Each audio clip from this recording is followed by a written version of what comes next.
안녕하세요. 우리가 집을 산다거나 좀 큰 돈이 필요할 때 부모님께 도움을 청하는 경우 사실 굉장히 흔하잖아요. 그런데 말이죠. 이 평범해 보이는 가족 간의 돈 거래에 생각지도 못한 증여세라는 폭탄이 숨어 있을 수 있다는 거 혹시 알고 계셨나요? 아마 많은 분들이 이 질문에 네라고 마음속으로 답하실 거예요. 특히 내 집 마련의 꿈을 이루기 위해서 부모님의 도움이 절실한 건 너무나 당연한 일이죠.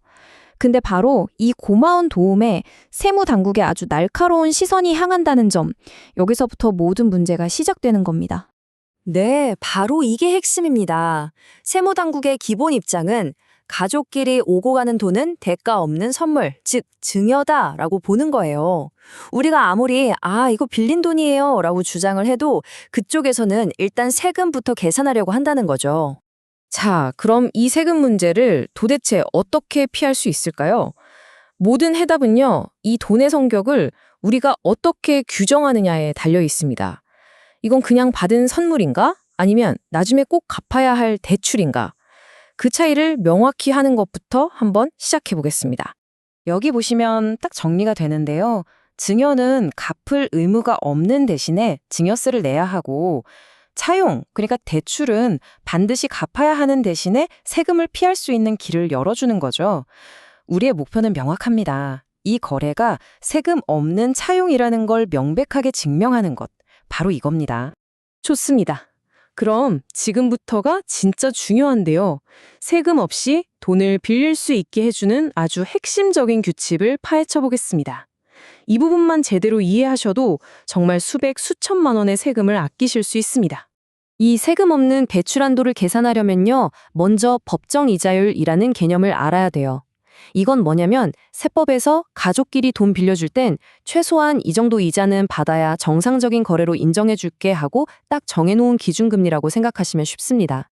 그리고 현재 세법이 정해놓은 그 법정 이자율은 바로 연 4.6%입니다. 모든 계산은 바로 이 숫자 4.6%에서 시작됩니다. 자, 여기서 진짜 재미있는 부분이 나옵니다. 법에서도 약간의 융통성은 있거든요. 원래는 4.6% 이자를 내야 하는데 실제로 낸 이자와의 차익이 1년에 1,000만 원을 넘지 않으면 그 정도는 그냥 봐줄게 라면서 증여로 부르지 않는다는 겁니다. 일종의 세이프존인 셈이죠. 그렇다면 말이지요. 이 1,000만 원이라는 허용 범위를 우리가 최대한으로 활용하면 어떻게 될까요? 다시 말해서 부모님께 이자를 단 한 푼도 내지 않으면서 증여세 걱정 없이 빌릴 수 있는 최대 금액은 과연 얼마일까요? 정답은 바로 약 2억 7,100만 원입니다. 이 숫자가 어떻게 나왔냐면요. 아주 간단해요. 아까 말씀드린 비과세 한도 1,000만 원을 법정 이자율 4.6%로 나눈 값이죠. 그러니까 2억 7,100만 원까지는 무이자로 빌려도 연간 이자 차액이 1,000만 원을 넘지 않기 때문에 증여세 문제가 생기지 않는다는 겁니다. 아주 중요한 숫자죠. 하지만 이 2억 1,700만 원이라는 숫자만 아는 걸로는 부족합니다. 제일 중요한 건 이 거래가 진짜 대출이라는 걸 국세청에 증명하는 일이거든요. 자, 이제 무엇을 알았으니 어떻게 증명할 것인지 그 결정적인 증거들을 하나씩 살펴보겠습니다. 세무당국은 우리가 그냥 이거 대출이에요 라고 믿어주지 않아요. 그들은 실질과세 원칙에 따라서 거래의 본질을 꿰뚫어 봅니다. 그러니까 형식만 대충 갖추는 게 아니라 누구도 반박할 수 없는 객관적인 증거로 빈틈없이 준비해야 한다는 거죠. 대출로 인정받기 위한 4가지 핵심 요건입니다.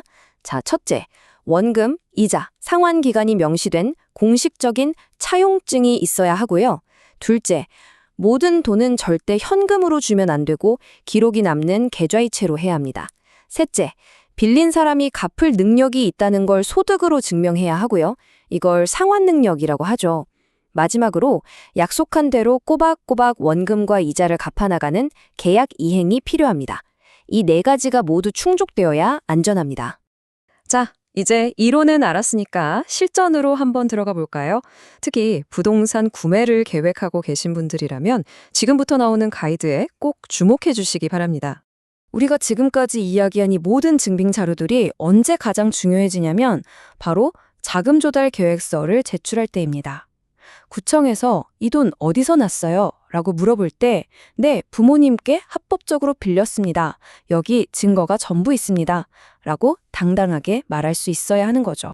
여러분의 주장을 훨씬 더 단단하게 만들어줄 몇 가지 실용적인 팁입니다. 모든 상환은 잊어버리지 않게 아예 자동이체를 걸어두시는 게 좋고요. 그리고 차용증은 공증을 받거나 우체국 내용 증명을 보내서 작성 날짜를 공식적으로 증명해두면 훨씬 더 안전합니다. 그리고 이거 정말 꿀팁인데요. 2억 1,700만 원 이하 무이자 대출이라도 매달 10,000원이든 10만 원이든 아주 적은 금액이라도 원금을 갚아나가는 기록을 남겨두면 이 사람 진짜 값도 있구나 하는 인상을 줘서 훨씬 유리합니다. 자, 지금까지의 내용이 조금 복잡하게 느껴지셨을 수도 있는데요. 다시 한번 핵심만 짚어서 정리해 보겠습니다. 이 표에 모든 게 담겨 있습니다. 세금 없이 무이자로 빌릴 수 있는 최대 금액은 약 2억 1,700만 원, 기준이 되는 법정 이자율은 4.6%. 그리고 가장 중요한 증거는 뭐다? 바로 서면으로 된 계약서와 명확한 은행 거래 기록입니다. 그리고 이 모든 걸 관통하는 환급률은 딱 하나, 그냥 진짜 은행에서 돈 빌린 것처럼 모든 절차를 공식적이고 투명하게 진행하는 겁니다. 자, 이제 마지막 질문을 던져봅니다. 여러분, 차용증도 쓰고 계좌이체 기록도 다 남기셨어요. 하지만 그 증거들이 과연 의심 많은 세무 공무원의 눈을 완벽하게 설득할 수 있을까요? 중요한 건 단순히 서류를 갖추는 걸 넘어서 거래의 모든 과정에 이건 진짜 대출이다 라는 실질을 담아내는 겁니다. 이 점을 항상 기억하시기 바랍니다.